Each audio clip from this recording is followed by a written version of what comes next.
Hi students, let us continue our discussion on structures and pointers. In today's lecture, we are going to study array of structures. So as we all know, we can use array of integer or array of any data types like float, character, correct? So in a similar way, we can also use array of structures. So array of structures will hold elements which will be of type of the given structure. So let us see what is the syntax for array of structures. The syntax is struct tag name followed by variable, then you have to specify the size. So in case of any other array of data types like integer array, we used to have int, then variable name, and then we used to specify the size of that array.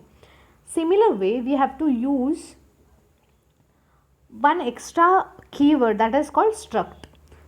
Struct keyword we have to use here. So then struct, then we have to specify the tag name. Here tag name indicates what is the structure name. Then you have to specify the variable name, then give the size of the array. So example is struct student s of 50. Here s of 50 means it can hold 50 students information. So this particular array of structure can hold 50 students information. So it does not mean that you have to store all 50 students information. No. But at the max you can store 50 students information. You can also store only 2 students information also. But you cannot store beyond 50 student. The limitation is 50. So an array called S will be created which can hold 50 elements of type student. So here the type is student. It is the user defined type. So S of 0 is reference to the first element. We all know that array starts with the 0th index. So S of 0 indicates that it is the first element in the array, and its members can be accessed using the dot operator. As I have told, in order to access the members of structures, you have to use the member operator, that is called dot operator. So if I want to access any members of the structure or structure array, then I have to use the dot operator.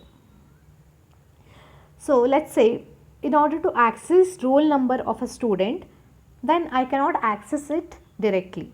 I have to say S of 0 dot roll number. Here S of 0 indicates it is the roll number of the first student. S of 0, because this is the array of students, correct? So if I want to fetch any particular student's information, then I have to specify the index value. What is that particular student's index value? I have to specify. So I cannot just say S dot roll number. No. Here S is the array of structure or array of students. So I have to specify the index value. S of 0 indicates he is the first student. We are going to fetch the first student's roll number.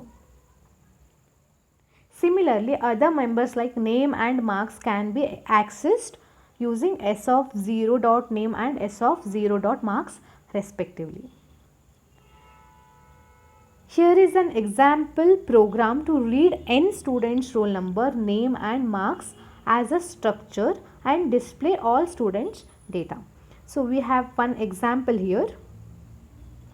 You can say that here we have defined a structure called student, and the student has 3 members. One is roll number and his name, and then marks. This example we have seen in our previous lecture also, right? Okay.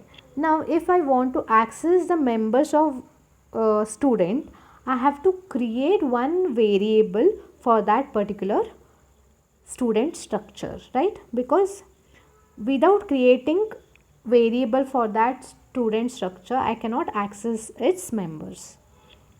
So in order to create or declare a variable of student data type, I have to use the struct keyword, then the name of the structure. What is the name here? It is student, and then I have to give the variable name. You can give any variable name, but only thing you have to follow is rules for the identifiers.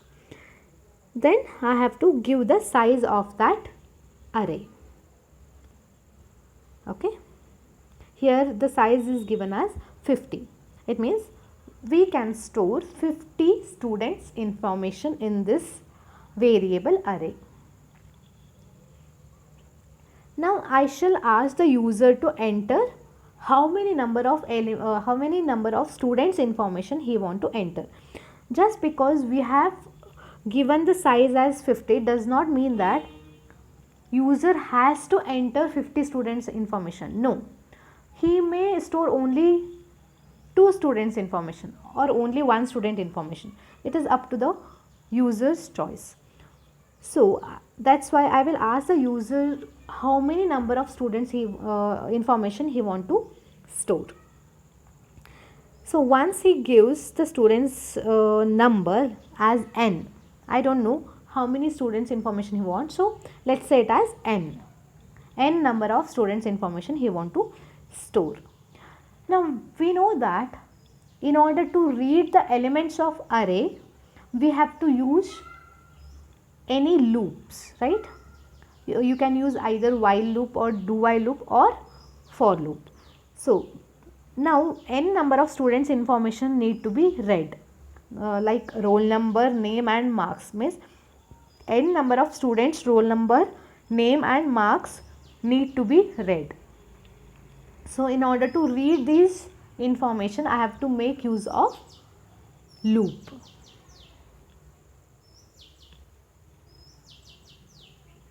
Sorry. Yeah. Here you can see that I have used for loop, and I am going to iterate this loop from 0 element to the last element. Here last element is n minus 1 because my array is starting from 0. So 0 to n minus 1 is total n elements. Therefore my loop is from starting from 0th element and it ends with n minus 1 element. So it is I less than n, not I equals to n. Okay. Now I will ask the user to enter student roll number, name and marks. Again these has to be stored in those members, like in roll number, name and marks variables, correct? But in order to read the information I have to use scanf. But in scanf I cannot use only roll number, name and marks. Why? Because roll number, name and marks are not just variables. They are the members of student structure, right?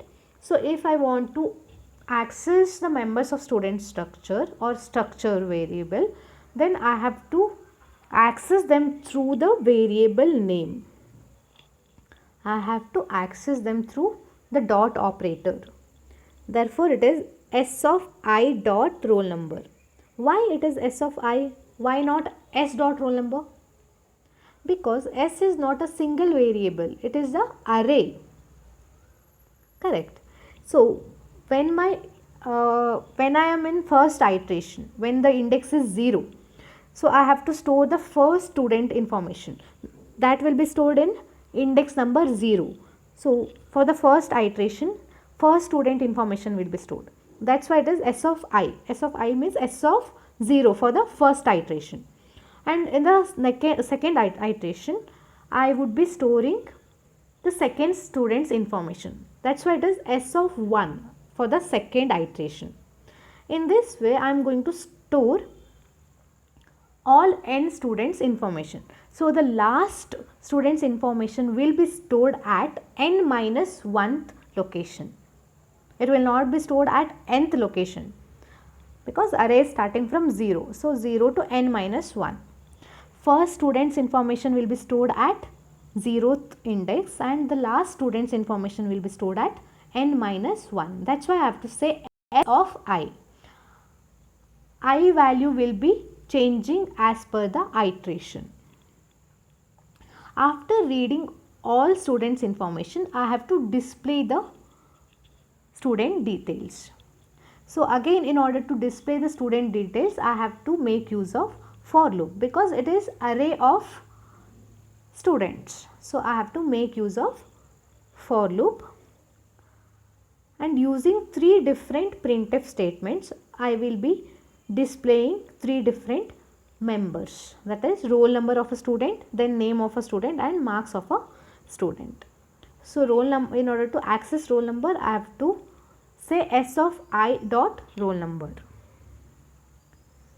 So here in the output you can see that the user has entered 2. It means that he wants to store only 2 students information, and then enter student roll number, name and marks. So he will enter the roll number as 1 and name as Peter and marks as 90.00. He has to follow the order, he cannot change the order, okay. And then again for the second time the same thing is displayed. Why? Because we are using the loop. This loop will continue till n minus 1. So it will take the value 0, 1. So for the 0th time it displays this, and for the first time, that is for the second iteration, it displays this information. Therefore it is displayed 2 times because we are entering the 2 students information. That's why it will be displayed 2 times. If I am entering 10 students information, then this would have been 10 times. Okay, so the user will have to enter 2 students information. Second student roll number is 2 and his name is Mark, then his marks is 40. And again using the for loop, I will display their details. So in the first for loop, I will be displaying the first student's information, that is roll number of student 1, name of student Peter, marks of student 90. And again for the second iteration, I will be displaying the second student's information. Roll number of student is 2, name of student Mark and marks of student is 40. Is that clear? Okay. So arrays of structures can be initialized at compile time or runtime. So these arrays of structures can be initialized in 2 different ways: compile time initialization or runtime initializations. So runtime initialization we have already seen. This is using for loop, this particular thing. This is the runtime initialization of array of structures. The question is how to initialize at compile time. So if I want to initialize any array of structures at compile time, then the syntax would be like this: struct followed by tag name and the variable name, then you have to specify the size. Here you have to open the brace. Inside that brace you would be providing the values for each member. So this particular values would be referring to the first array element. Means if you take the student example, this would be referring to the first student's information. V1 indicates maybe roll number, V2 name and V3 indicates his marks. So this particular first array values indicates it is the first student's information. Similarly, you have to initialize all other students information. So here one example is given. Yeah, you can see that these three are for the first student, okay, and these three are for the second student. So if you are giving any integer value, then you don't have to specify them within the quotes, double quotes. But if you are providing any characters or any set of characters, then it should be enclosed within the double quotes. Okay. So then this declaration or this initialization should end with the semicolon. You have to close this brace and then end it with semicolon, and two different information will be separated by comma. And it is always advisable to use different information in different line, separate line you have to use, and these two information should be separated by a comma. Any operations can be performed on the members accessed through array index and the dot operator, similar to regular data types. So you can perform any operations on these members through array index and the dot operator. Okay. The next concept is arrays inside structures. In the previous slide, we have seen how to use structure as the array. So in this slide, we are going to understand how to use arrays as the members of the structures.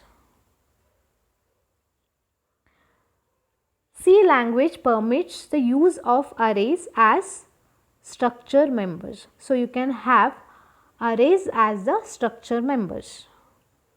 You can use either single dimensional or multi-dimensional arrays. The syntax would be like this: struct followed by the tag name, and then inside this definition you would be declaring the members.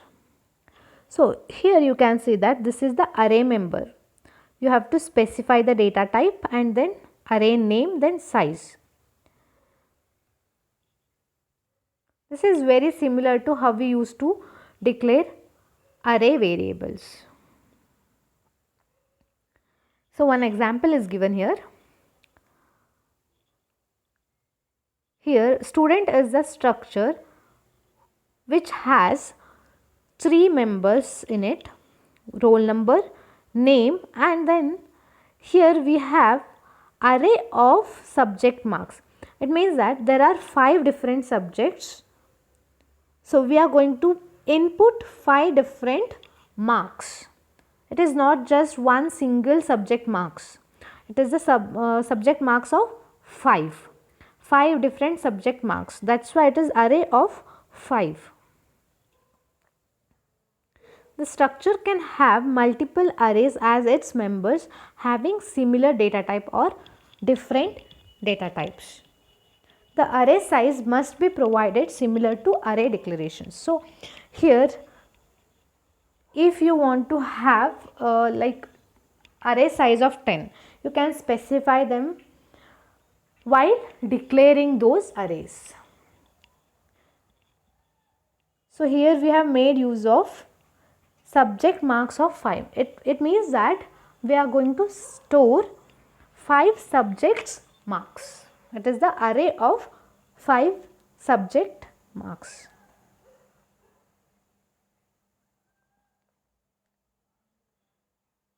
So one program related to array of structure arrays inside the structure is given.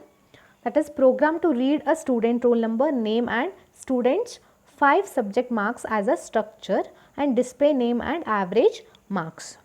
So we are going to have roll number, name, and students 5 subject marks. So let's take only one student. Let's not bother about multiple students, means array of students. Let's not take array of students. Let's take only one student information. Okay. Let's consider this as only one student's subject marks. Yeah, let's declare the student structure as having members as roll number, name and 5 subject marks. Now we have to create a variable for student structure, right? So inside the main function, I am going to create one variable called S1. Here please observe carefully, S1 is not a array of students. It is only related to single student. It is not the array of student. And then we would be declaring two more variables called average and sum. And sum is set to or initialized to 0. Because finally we are going to find the average of 5 different subjects. Okay. Let us continue our discussion in the next video.